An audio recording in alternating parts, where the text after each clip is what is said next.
L'Helios 40 85 mm f1.5 est un objectif légendaire parmi les photographes et les vidéastes en raison de ses caractéristiques uniques. Et pour beaucoup de gens, la caractéristique la plus célèbre de l'objectif est son effet bokeh tournant.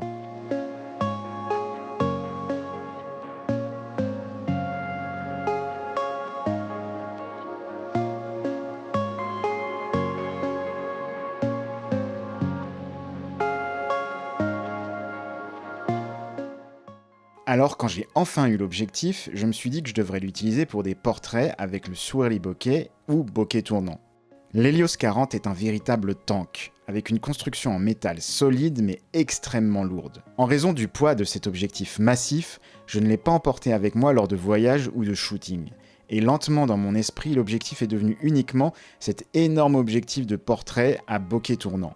Et je me suis dit qu'il n'était pas utilisable pour autre chose. Mais j'avais tort.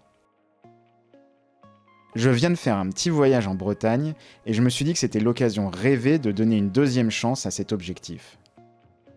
Pour enlever le plus de poids possible, j'ai dévissé le support de trépied de l'objectif.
Une fois que je me suis donné le défi de n'utiliser que cet objectif pendant une semaine, la question du poids est devenue moins importante et j'étais plus détendu pour l'utiliser. Même si c'était toujours un énorme monstre à transporter.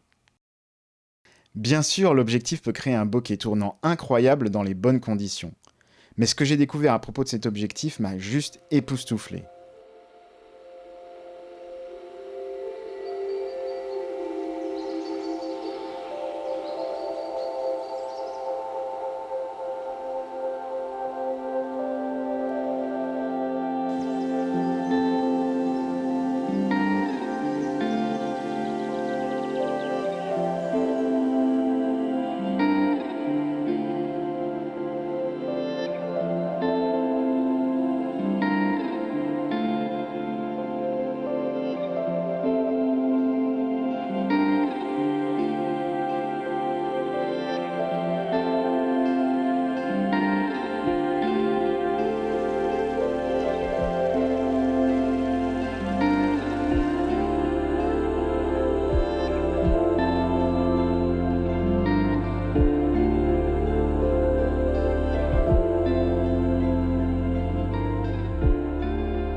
Quand je regarde les images, il y a une sensation organique fantastique, quelque chose d'unique comme une illustration parfaite d'un souvenir vibrant.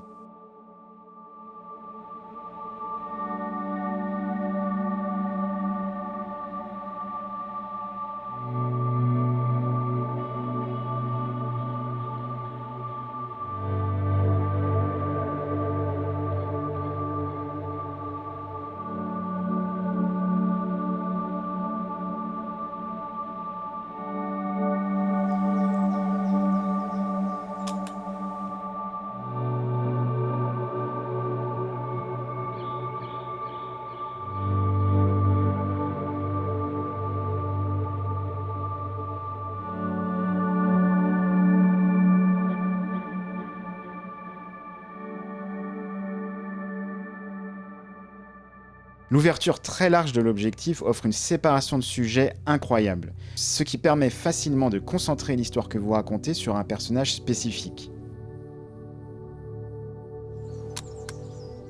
C'est peut-être parce que l'objectif a un revêtement vraiment visible, mais les couleurs des images sont magnifiques.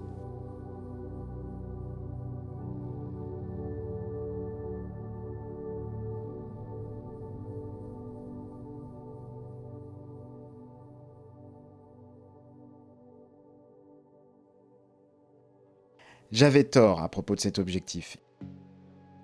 Il peut faire bien plus que de simples portraits en bokeh tournant.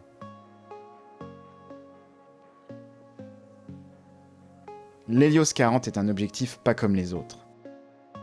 Bien sûr, ce n'est pas l'objectif le plus facile à utiliser, mais j'ai eu beaucoup de plaisir à découvrir ses capacités enchanteresses. Je vais obligatoirement l'utiliser à nouveau dans l'avenir, et peut-être même essayer de le transformer en objectif anamorphique.